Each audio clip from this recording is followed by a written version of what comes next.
C'est vraiment pourri. Pourquoi est-ce que je peux pas aller voir les gens? Bonsoir tout le monde, bienvenue au Bonjour. Tout le monde peut écrire. Je règle quelque chose avec Elisabeth. Bon, donc, Elisabeth, Hein? dans le bas de l'écran, juste à côté du bouton rouge pour raccrocher, il y a 3 petits points. Par ça. Yes. Quand dessus, il y a moyen d'ajuster l'affichage. Et là, on peut choisir comment on veut que les fenêtres soient disposées dans notre écran.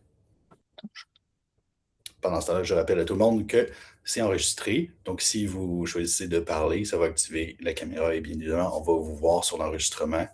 Si vous souhaitez ne pas être vu, vous pouvez quand même laisser vos caméras ouvertes. C'est juste que quand c'est le temps de poser des questions, si vous voulez, vous pouvez les écrire dans les commentaires. Comme ça, je les poserai à votre place. Vous n'aurez pas à montrer votre appartement ou votre maison ou votre faux décor aux autres.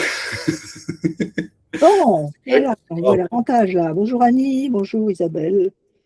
Oui. Alors, bienvenue tout le monde. C'est le fun de vous voir. Je suis content. Aujourd'hui, donc, on reçoit Elisabeth Von Arbour. Là, il y en a qui disent mais qui est cette dame? Sans Elisabeth Von Arbour, la science-fiction et la nouvelle au Québec ne seraient pas ce qu'elle est aujourd'hui, ne seraient pas ce qu'elles sont aujourd'hui. C'est un moment très important pour moi dans ma vie. Et c'est d'ailleurs, j'ai remarqué que pour la première fois, je vais vous voyer mon invité, parce que c'est le genre de qu'on doit à Madame Von Arbour. Moi, je sens que c'est super vu parce que je vais finir par tutoyer tout le monde. Alors OK, bon, ben c'est correct. Mais peut-être que par accident, je vais tomber dans le tutoiement aussi. Oui. J'aimerais une question que je pose à toutes les personnes qu'on invite à entrevue, à savoir comment êtes-vous tombé en amour avec l'écriture et avec la lecture, Madame Von Arbour? Eh bien. Eh bien, quand j'étais petite, je n'étais pas bien grande. Je suis fille, j'étais, je suis toujours fille unique, j'ai plus de parents, mais je suis toujours fille unique, orpheline unique. Donc, il y avait beaucoup de livres à la maison. Mes parents étaient des verbomoteurs. Quelle surprise. Et ils lisaient, ma mère lisait, il y avait des livres. On me lisait des histoires. Très vite, j'ai eu envie d'être capable de les lire moi-même, parce qu'enfin, les parents, c'est gentil, mais c'est pas toujours disponible. Et à un moment donné, je vous ferai l'économie de la petite histoire, mais à un moment donné, j'ai découvert que je pouvais écrire. Alors, je me suis appris à écrire, plus ou moins. Ma mère, voyant ça, je devais avoir 5 ans, ma mère, voyant ça, m'a donné des leçons. Ensuite, je suis allée à la petite école. Je n'ai pas appris grand-chose à la petite école, sinon que je faisais beaucoup trop d'orthographe. Mais après, ça s'est beaucoup amélioré. Je suis devenue bonne en orthographe et en français. On nous faisait faire des compositions françaises à la petite école. Enfin, pas à la petite école, mais à l'école de rang. J'aimais ça. On me félicitait pour ça. Quand on vous flatte dans le bon sens du poil, en général, vous continuez. Et donc, ma relation aux mots a toujours été une relation heureuse. Et ainsi, donc, lecture et écriture. C'est ma façon d'être au monde. Je suis aussi une verbomotrice. Donc, les choses passent par le langage. Il a fallu que j'apprenne beaucoup de choses pour qu'il y en ait un peu moins qui passent par les mots. Mais bon, on est écrivaine ou on ne l'est pas. Voilà. Bon, mais on va commencer. C'est tout en douceur. C'était très beau. Merci. Ben, commençons à la première étape de l'écriture, c'est-à-dire qu'on parlait, comme on a parlé ensemble, le programme, la formation que je donne présentement est sur l'écriture en particulier de nouvelles comme étant un laboratoire pour se pratiquer pour une version plus grande un jour. Ben, on a été dans les dernières semaines, on était dans les idées. Cette semaine, on va aborder les personnages. Donc, pourquoi pas parler une petite question sur les idées, là. Je ne sais pas si vous, Elisabeth, vous avez cette habitude-là encore de, quand les idées naissent, de les trier, de les catégoriser, de les évaluer, à savoir est-ce que c'est une idée nouvelle, est-ce que c'est une idée de roman, est-ce qu'il y a vraiment des idées qui ne peuvent fonctionner que sous forme de nouvelles, ou c'est une question d'apprêter l'idée? Je le sais-tu, oui. Votre opinion, c'est tout ce qu'on veut. D'abord, Les écrivains n'ont pas d'idées, ils ont des mots. Et en général, mes histoires me viennent soit d'un rêve, soit d'une contrainte que j'ai rencontrée en atelier ou parce qu'on m'a demandé un texte sur un thème. Bon. Et donc, en général, ce sont des dimensions, a priori, des dimensions de nouvelles. Maintenant, quand mon propre imaginaire se déploie dans toutes ces grandes dimensions, en général, ce qui me vient, ce sont des histoires relativement longues. J'ai commencé par quelque chose qui était une trilogie, qui est devenue une tétralogie, enfin 5 volumes. Et j'ai commencé ça à 16 ans. Je vous le déconseille vivement. D'abord parce que le roman n'est pas le nec plus ultra de la littérature. Non, je veux publier un roman. Pourquoi? Parce que tout le monde publie des romans. Bon, justement, tout le monde publie des romans, vous serez noyé dans le tas. Non, des nouvelles, c'est bien mieux. Évidemment, les débouchés sont moins intéressants, mais est-ce que vous écrivez? Si vous écrivez pour des débouchés, c'est une autre rencontre.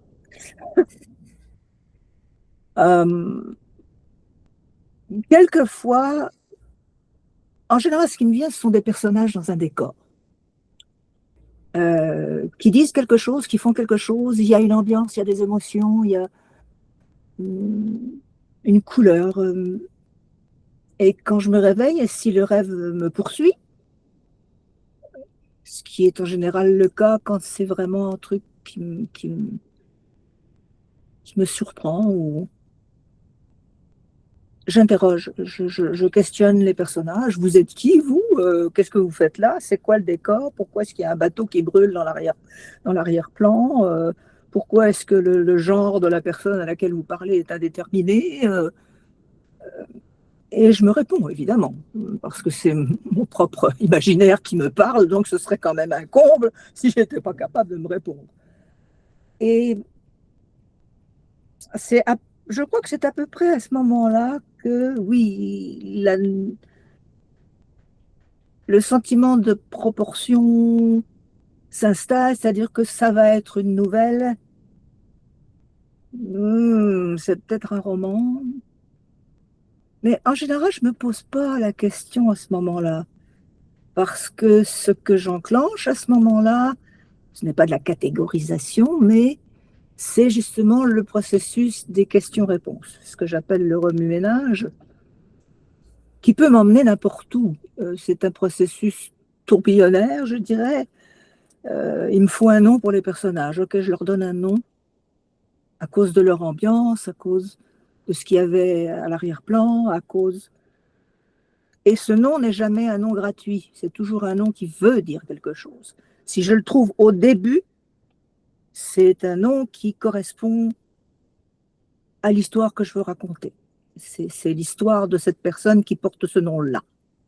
Et quelquefois, le nom ne vient qu'après, une fois que les éléments de l'histoire se sont mis en place.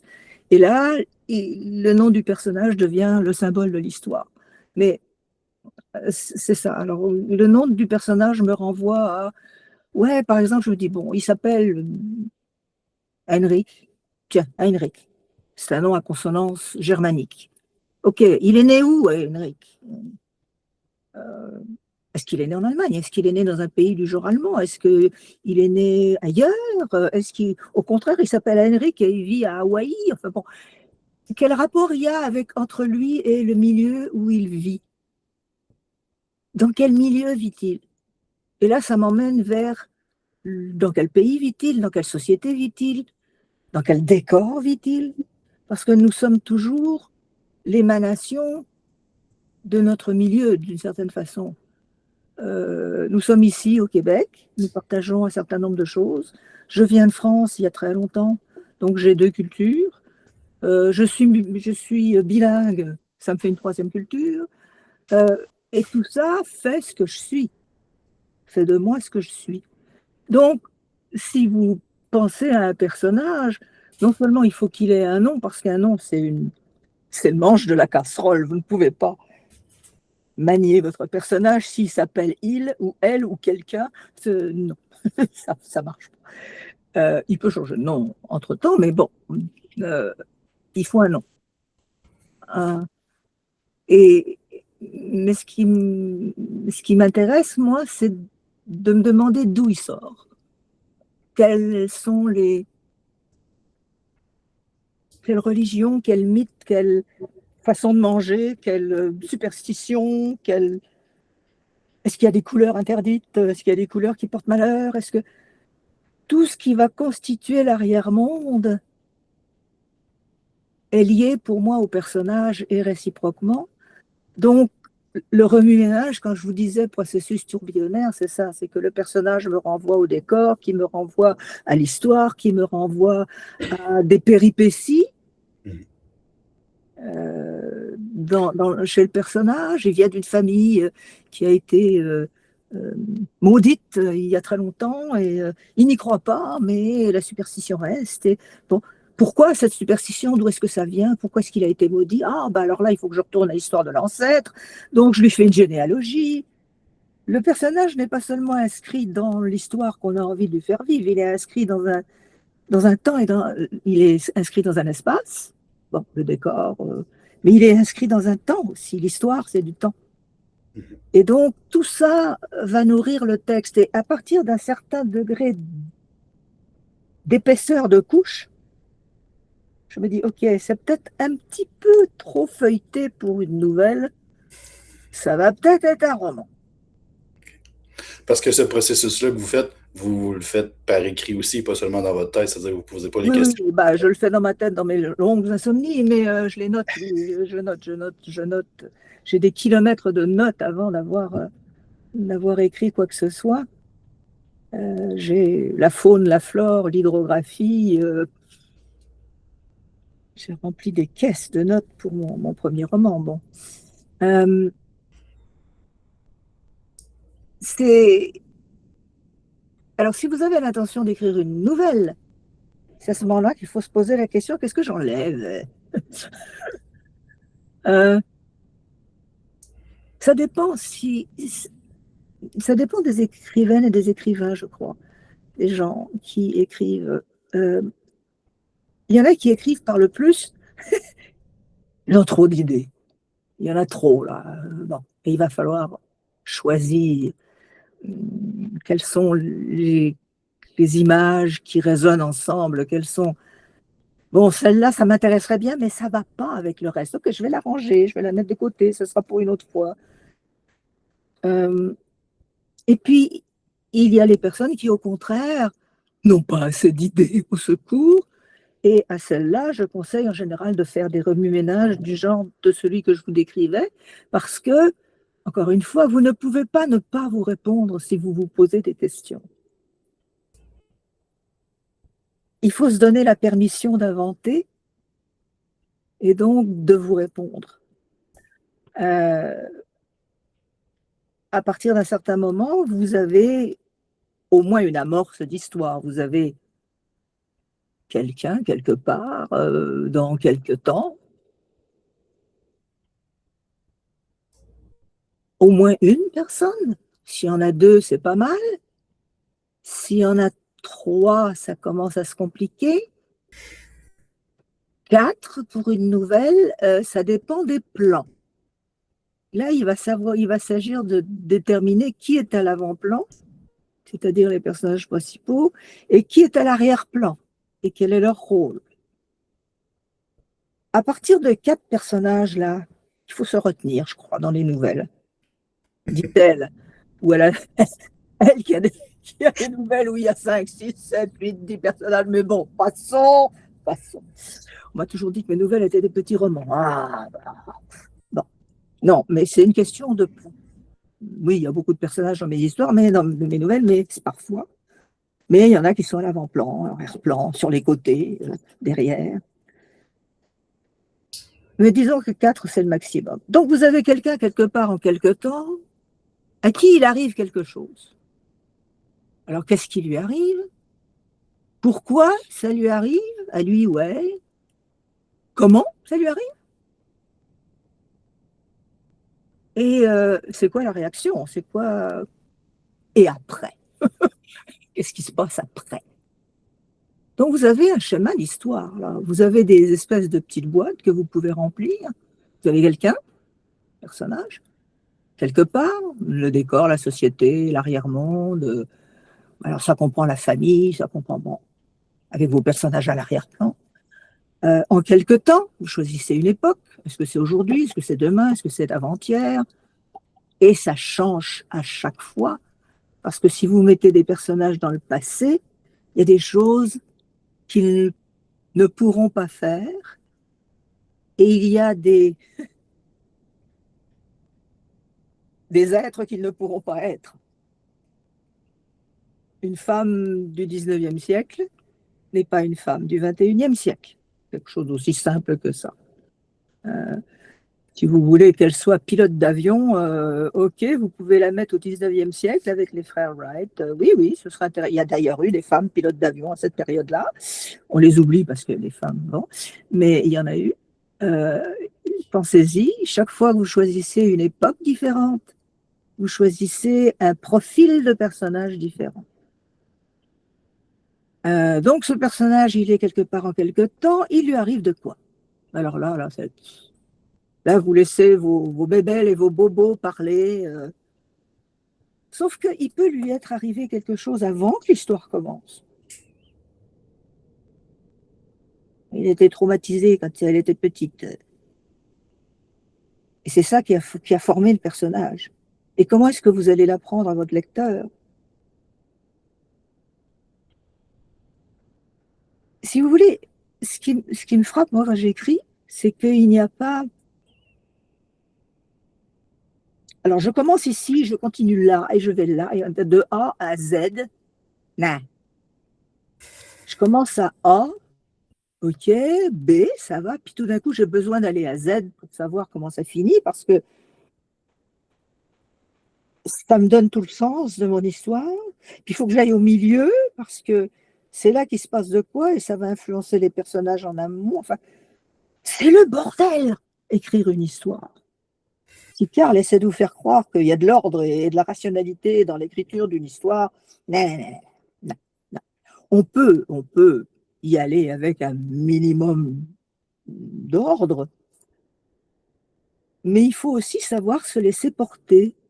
Parce que si vous avez l'idée avec un I majuscule, de votre histoire, alors c'est tel personnage, il va se passer ça, il va faire ça en réponse, et à la fin, c'est ça qui va se passer, vous faites des choix, c'est bien, vous avez le droit de faire des choix.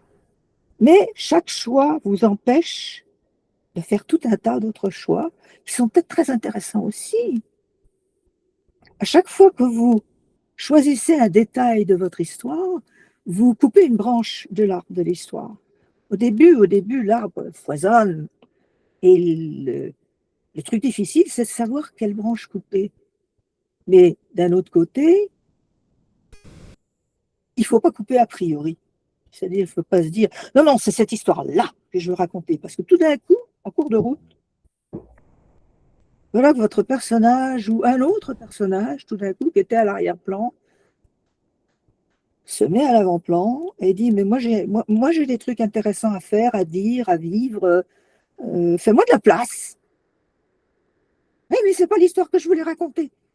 Ouais, mais c'est peut-être intéressant de le faire interagir avec l'autre personnage et voir qu'est-ce qui sortira de cette dynamique. Et là, au lieu d'avoir un personnage principal, vous en avez deux, par exemple. Bon. Je crois qu'il faut être attentif à ce qui se présente en cours de route. Mais c'est toujours un peu dangereux. C'est une pente éventuellement glissante parce que, oh, c'est bien ça. Puis alors on saute de, ah, c'est bien ça, c'est bien ça. Puis on se perd complètement. Alors, c'est toujours une danse sur un fil en équilibre là, entre le trop et le pas assez.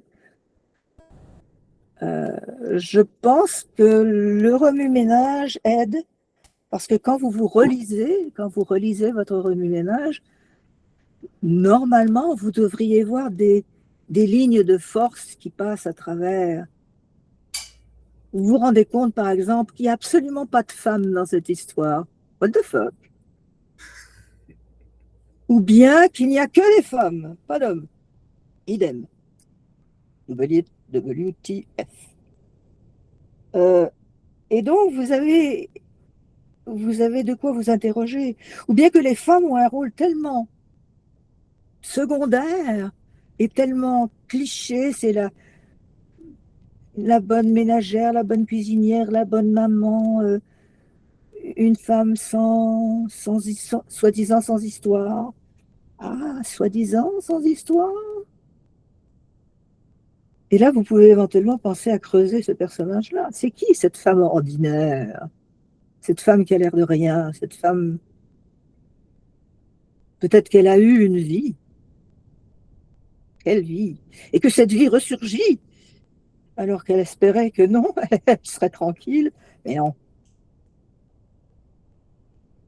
Et ça va finir par un assassinat. Bon. Ah, ça fait, c'est le schéma des histoires policières, ça. Ou des histoires d'espions. Je suis bien tranquille, j'ai abandonné le métier, ou le métier d'assassin aussi. J'ai abandonné le métier, je vis ma bonne petite vie dans mon petit rayon, tranquille, avec ma petite clôture blanche à piquet, et tout d'un coup, mon passé ressurgit. Diantre, bigre, gouffre et peste. Il va falloir que je dégouille quelqu'un pour être tranquille. Ah, on n'est jamais tranquille. Alors, c'est une très longue réponse pour une question qui ne l'était pas. Ben, en fait, C'est parti dans tous les sens. Je me dis que ce serait le bordel.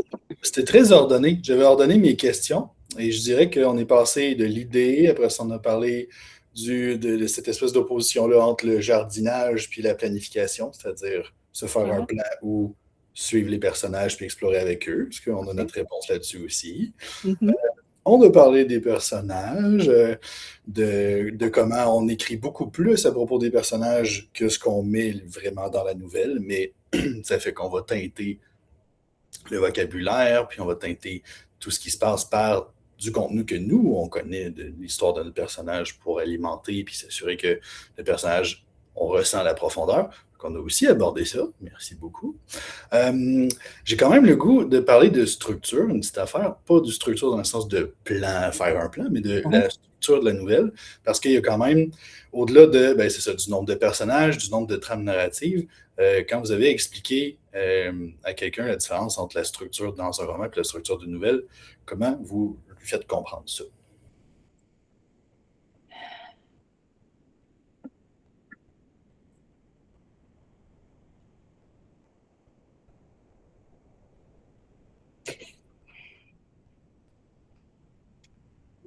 Il y a différents types de nouvelles. Il y a la nouvelle calligraphie japonaise qui se déroule rapidement en quelques traits.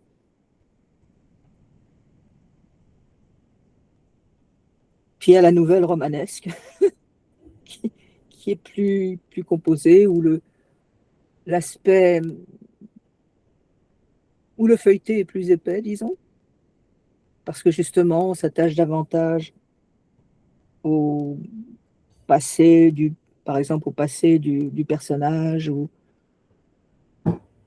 à ce qui est en train de modeler le présent du personnage, son décor, son métier, sa famille, sa société. Euh, Évidemment, il y a tout un tas de possibilités entre les deux, mais disons que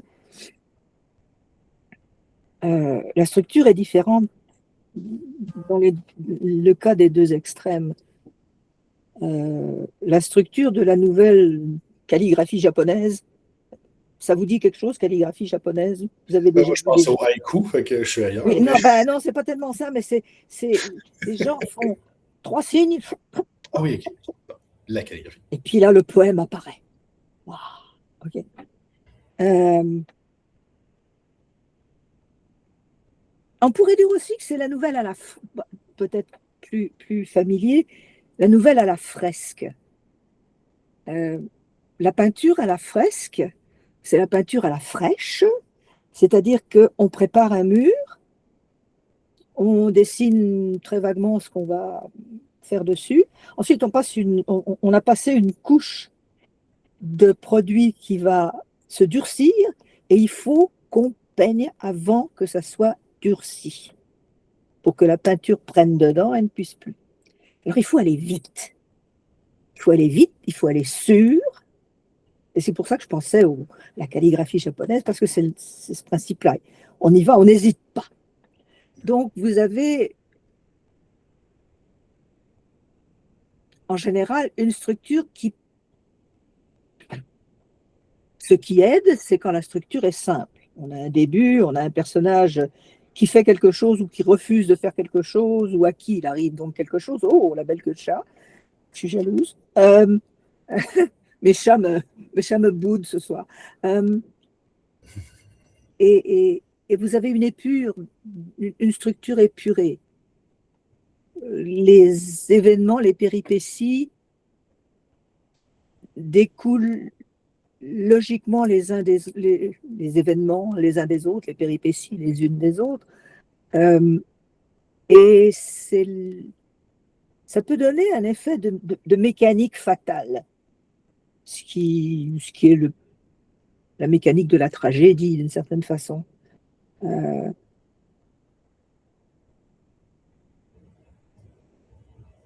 Cette structure-là,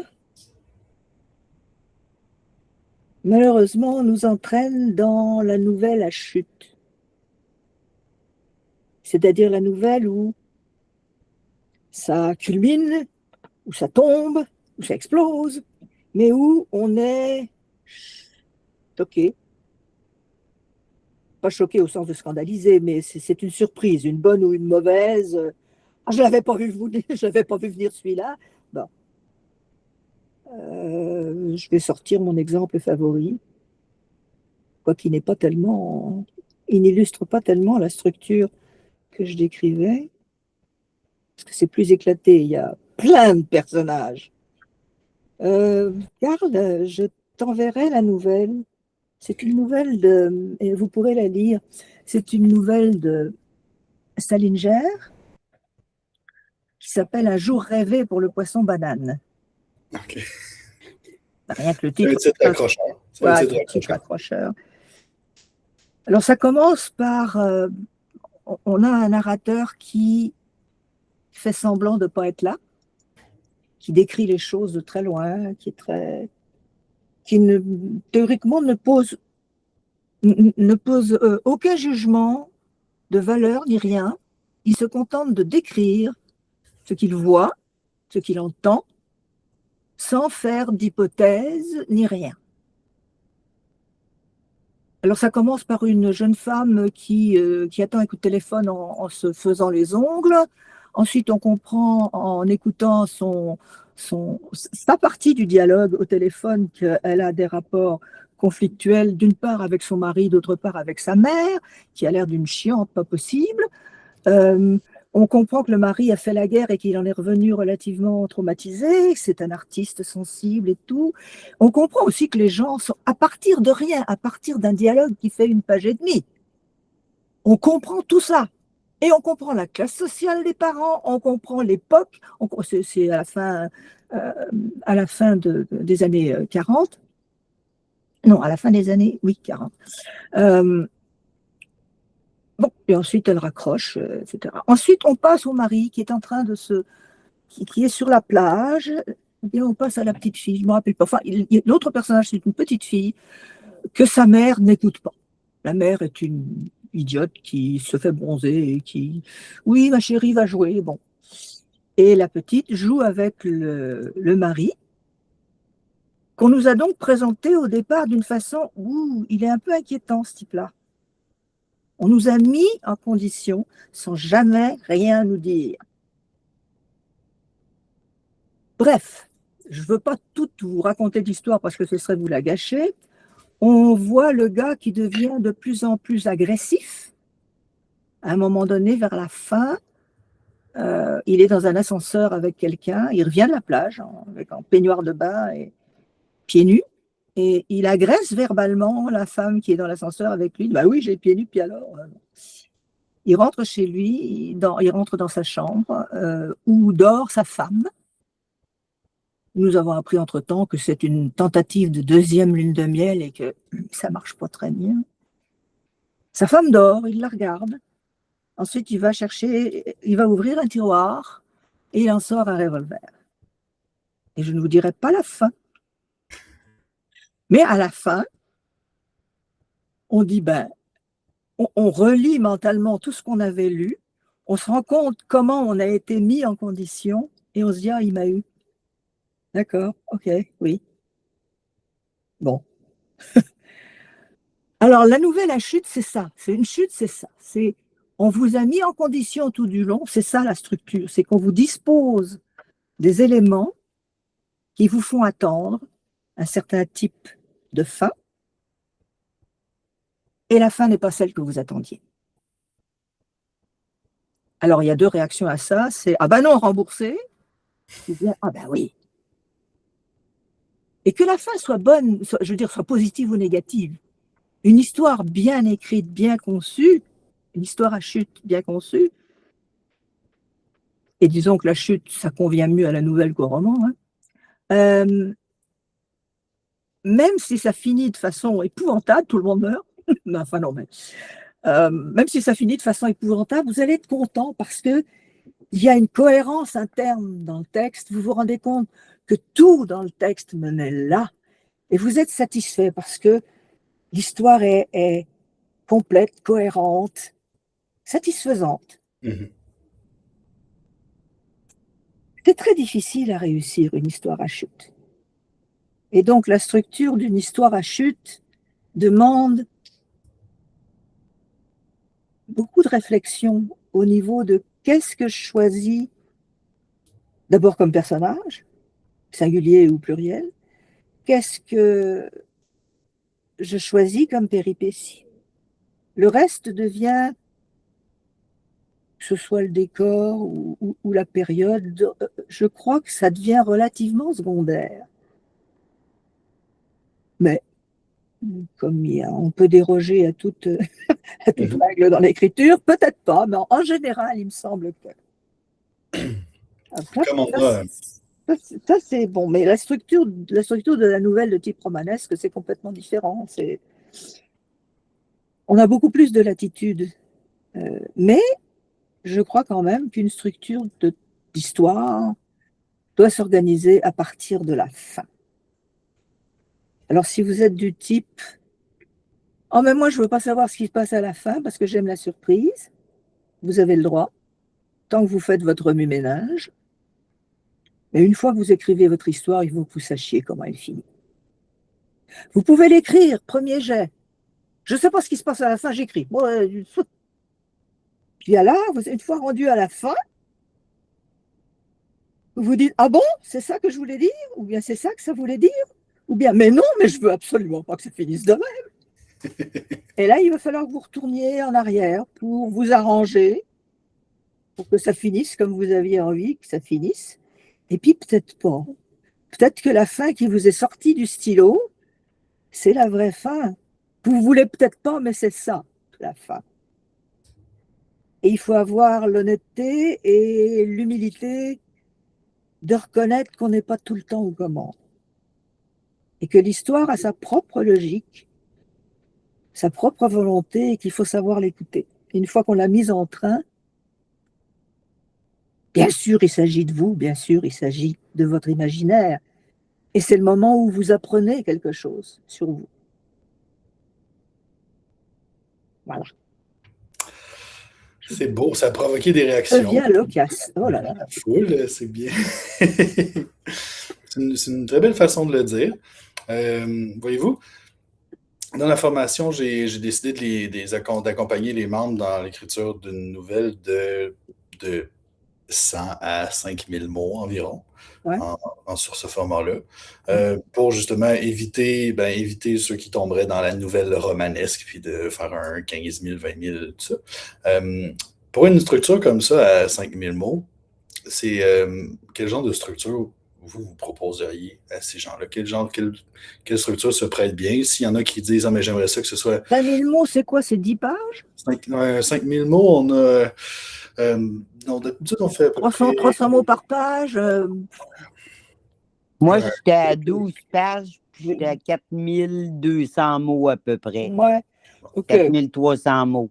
Bon, alors c'est quoi? C'est 5 pages? Non, c'est 10 pour pages. 12 Ah, c'est ça, pages. c'est Parce que 10. moi, ça ne me dit rien, les mots et les Ah, pages. ok. Ouais. Je suis obligée de calculer Oui, des c'est ça. calculs faux. Parce Alors. qu'aujourd'hui, les éditeurs sont sur notre dos pour le nombre de mots, c'est pour ça. Mais Ouais. oui, on parle de entre 10 et 15 pages. Là. Ouais, Ah, c'est entre 10 ça. et 15 pages. Ouais, Oh, c'est 12 long. interlignes doubles, mettons. Là. Vous devriez vous apprendre à faire des nouvelles de 5 pages. J'ai appris, ça m'a pris 10 ans, mais j'ai appris. Et après, écrire des nouvelles de 15 pages, on se sent tellement libre, il y a tellement de place. Je dirais que la nouvelle de 5 pages, c'est la nouvelle épure, c'est la nouvelle à la fresque, c'est la nouvelle calligraphie japonaise, souvent sur un thème. Mais bon, 10-15 pages. 10-15 pages, 10 pages, c'est pas 15 pages. Mon Dieu, tout ce qu'on peut faire avec 5 pages de plus. Ouf!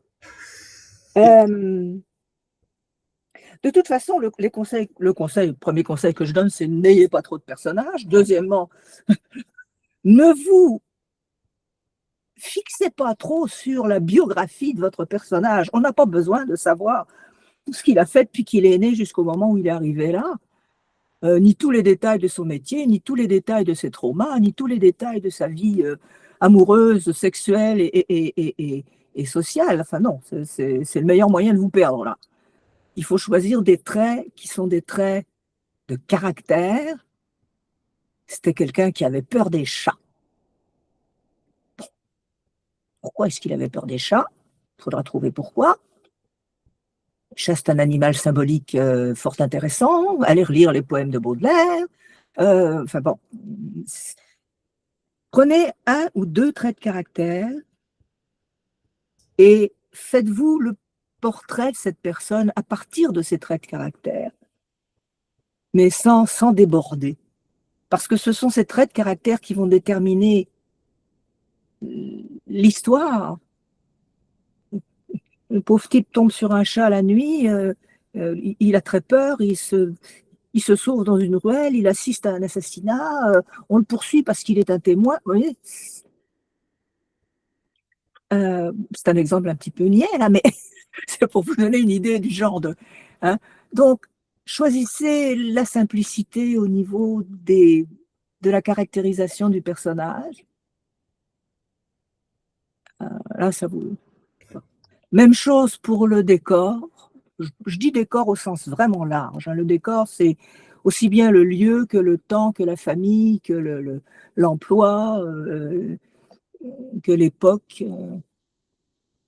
Quelqu'un qui vit à Montréal, vous n'allez pas raconter la même histoire s'il vit à Montréal ou s'il vit à Sainte-Anne-des-Prés ou à Drummondville.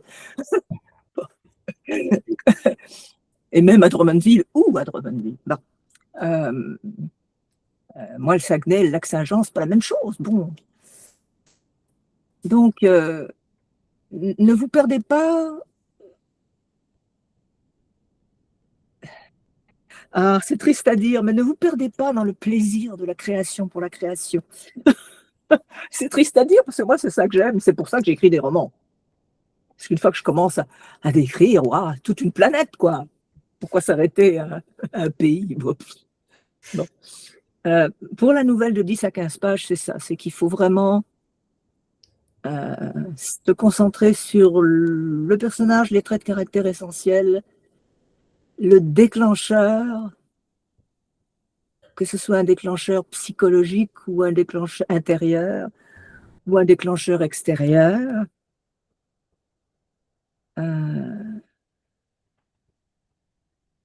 Et très vite passer aux conséquences. Donc, dans mon bouquin, je donne l'exemple, je dis toujours qu'une histoire, c'est comme un petit train. Hein. Vous avez la locomotive, puis vous avez les wagons.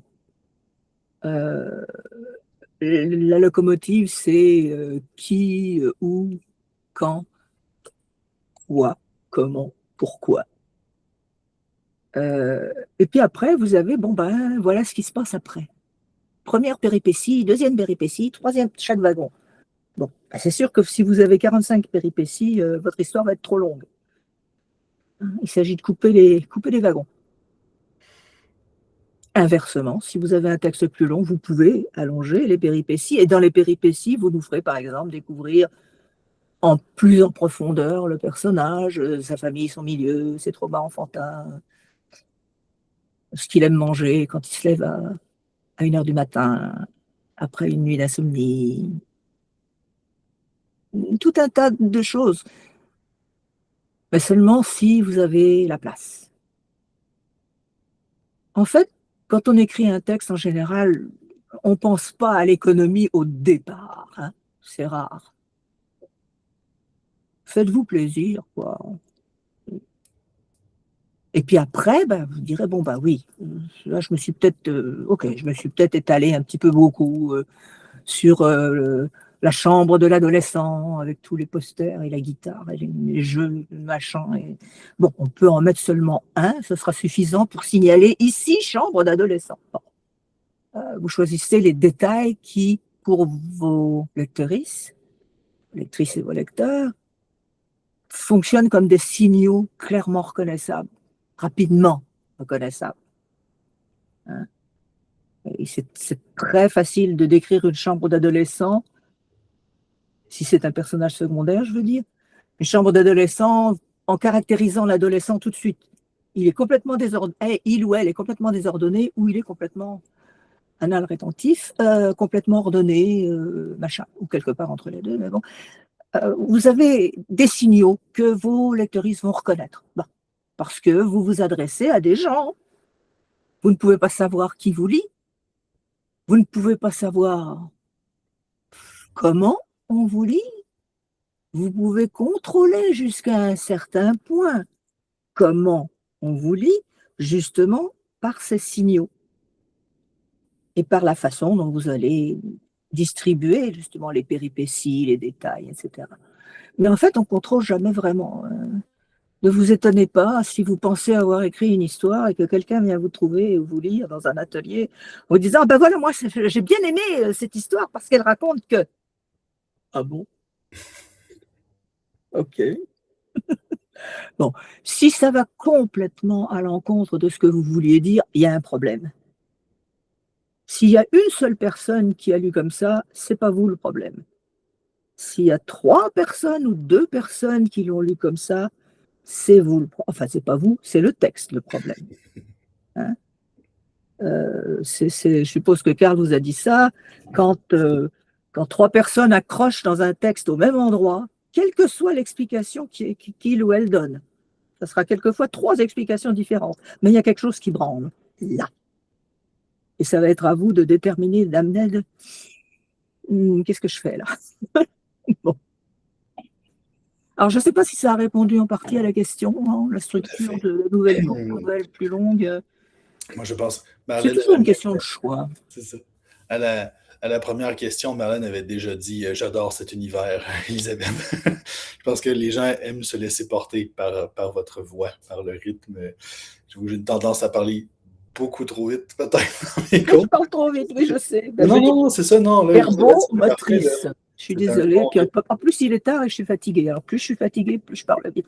Non, c'est ça. Vous parlez à un rythme parfait. C'est parfait comme ça. Moi, je parle vraiment plus vite que ça, fait que faites-vous en pas. J'avertis tout le monde qu'il nous reste déjà 15 minutes. Il reste 15 minutes. Ça va être le temps de poser des questions aussi. Et puis, juste en attendant, au cas où les gens préparent ça. On a parlé, tout à l'heure, on a parlé que la nouvelle courte, ça vous avait pris comme une dizaine d'années à maîtriser ça sur 5 pages. Mais vraiment courte, hein, 5 pages, c'est… C'est ça. Mais si on parle de la nouvelle en tant que telle, qu'est-ce que la nouvelle vous a appris sur l'écriture d'un roman, exemple? Qu'est-ce que vous avez pu… Ouais, quel apprentissage de nouvelle? Ça tombe mal. C'est dans le sens inverse. Qu'est-ce que le roman m'a appris sur l'écriture? Génial, je veux entendre ça d'abord. Non, parce que j'écris par le plus. Donc, l'idée, c'était de faire moins. J'ai donc écrit les 2000 pages de mon premier roman 4 fois. Et à ce moment-là, je commençais à travailler avec le milieu de la science-fiction et du fantastique québécois. Et le copain Norbert, qui dirigeait la revue, me demandait si j'avais pas des textes. Et je lui dis, mais je suis pas capable d'écrire une nouvelle. Moi, pourquoi une nouvelle? Alors qu'en réalité, quand j'avais commencé à écrire cette vaste saga, j'écrivais des textes séparés et c'était des nouvelles à chaque fois avec un personnage différent. Mais bon, ça fait rien, je me disais, je suis pas capable d'écrire une nouvelle courte, moi, c'est pas possible. Et finalement, j'ai réussi à le faire en reprenant un motif qui était dans le roman et en enlevant plein, en n'en disant pas plein. Bon, je me suis dit, ah bon, ok, on peut faire ça, d'accord. Bon, puis aussi, j'ai beaucoup lu et aussi j'enseignais et on m'a enseigné. Et bon, donc j'arrivais pas à l'écriture démunie. Euh, J'arrivais à l'écriture avec tout un bagage théorique qui, heureusement, ne m'a jamais gêné. Youpi, parce que j'écrivais depuis trop longtemps, quand ça correspondait pas à ce que je voulais ou ce que j'avais envie de faire. Bon, mais euh, c'est écrire des nouvelles très courtes m'a appris. C'est ça. Parce que écrire des nouvelles très courtes m'a appris, c'est ce que je vous ai dit tout à l'heure. Essayer de trouver le fil conducteur et se tenir là. Et voir qu'est-ce qu'on colle sur ce fil sans que ça le casse, sans que ça l'alourdisse, qu'il puisse continuer de flotter. Il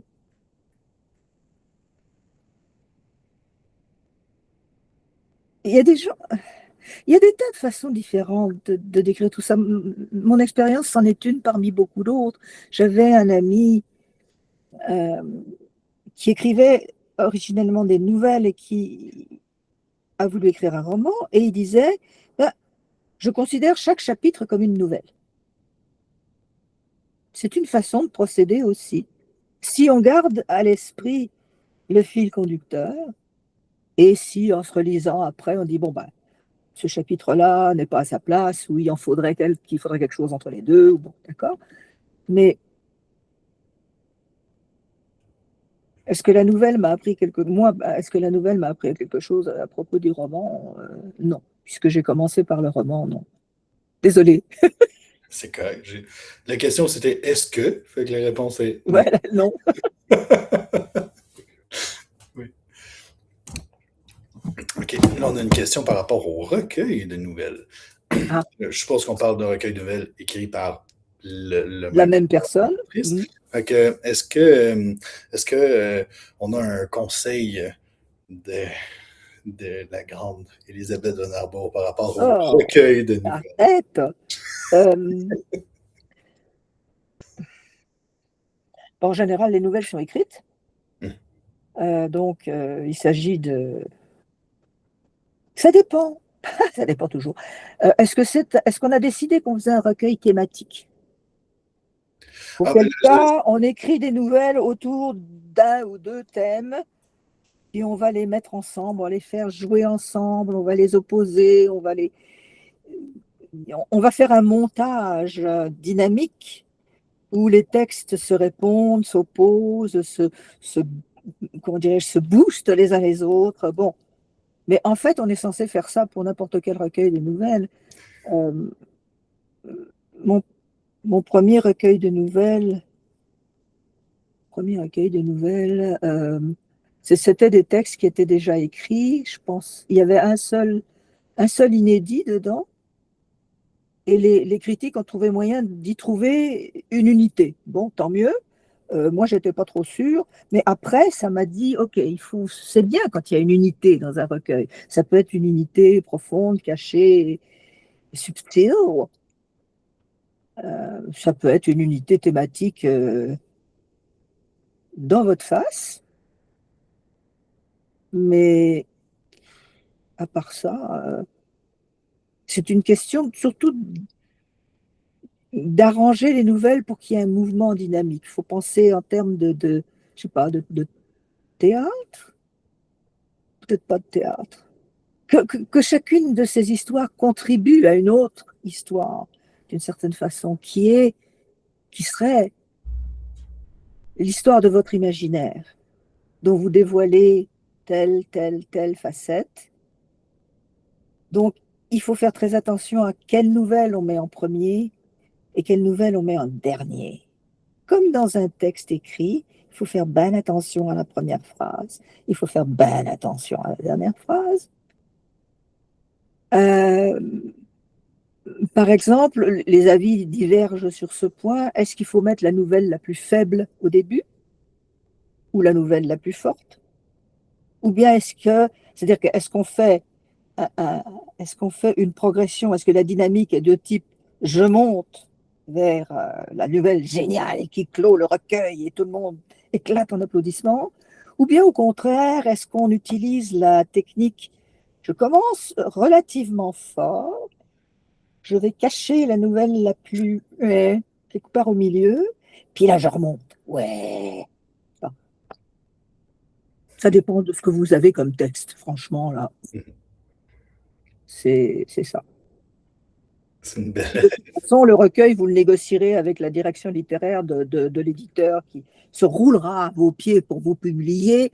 Donc, Oui, bon, ben là, c'est sûr que on a des éditeurs là, qui se roule à vos pieds. oui, visiblement. Mais voilà.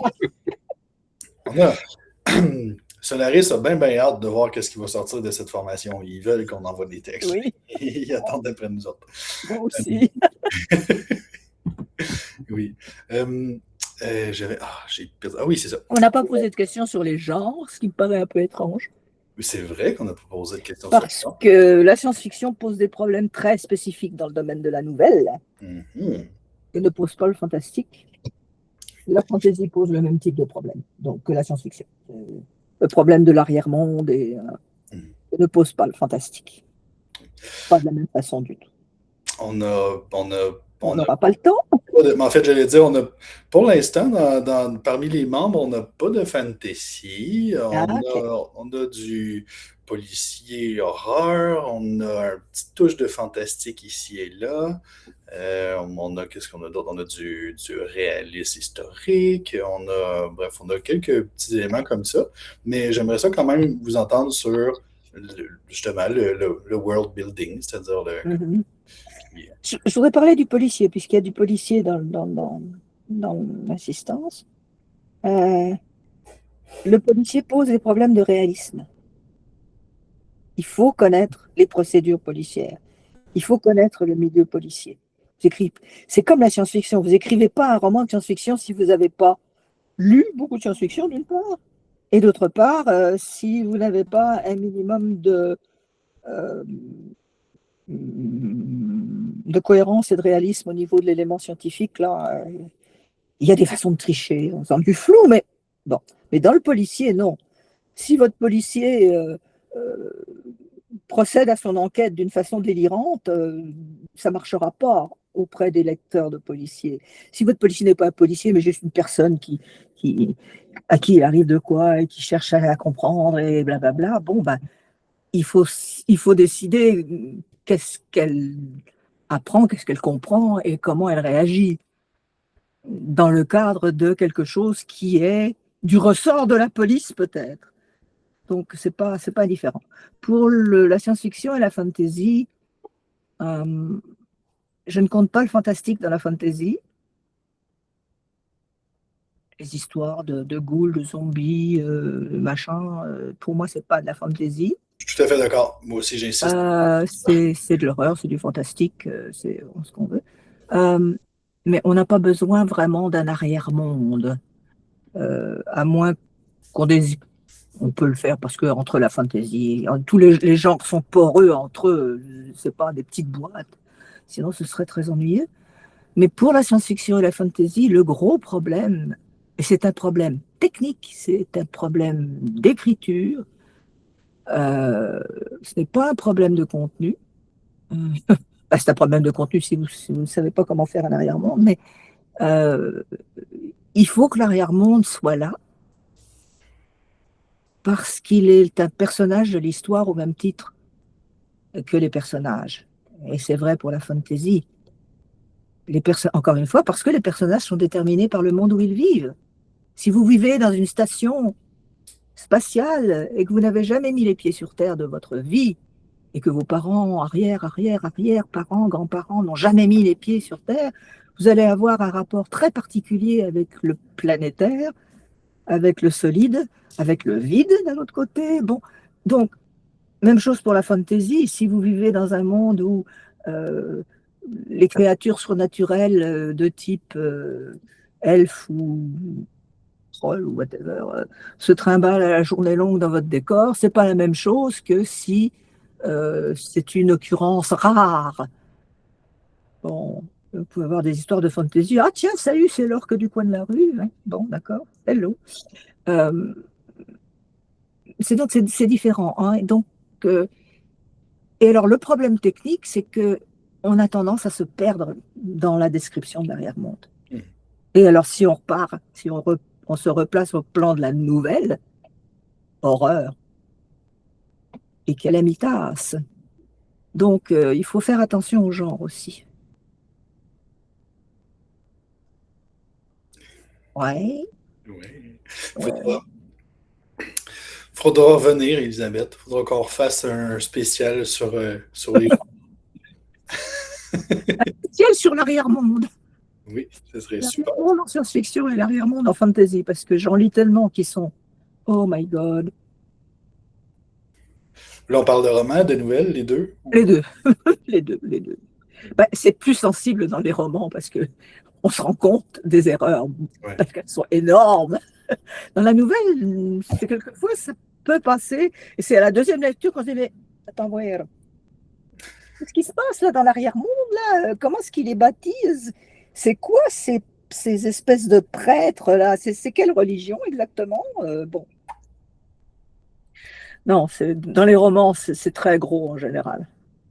Très gros. Surtout quand la personne a essayé. C'est triste à dire, mais la personne essaye, puis elle s'enfarge dans les plis du tapis d'une façon épouvantable parce qu'elle ne tient pas compte des causes et des conséquences. Il n'y a pas de conscience de la profondeur d'une société, la profondeur d'un monde, d'un arrière-monde. Un arrière-monde, c'est pas un décor bleu, c'est pas une toile bleue là où on fait bouger des effets spéciaux. Et c'est ça qui techniquement est très très difficile et rend l'écriture de la science-fiction et de la fantasy très difficile. Les gens de la littérature normale qui essaient d'écrire de la science-fiction et de la fantasy n'ont pas idée de la difficulté. Et alors ils se plantent. Quand ils essaient d'en écrire, ils se plantent lamentablement. Voilà.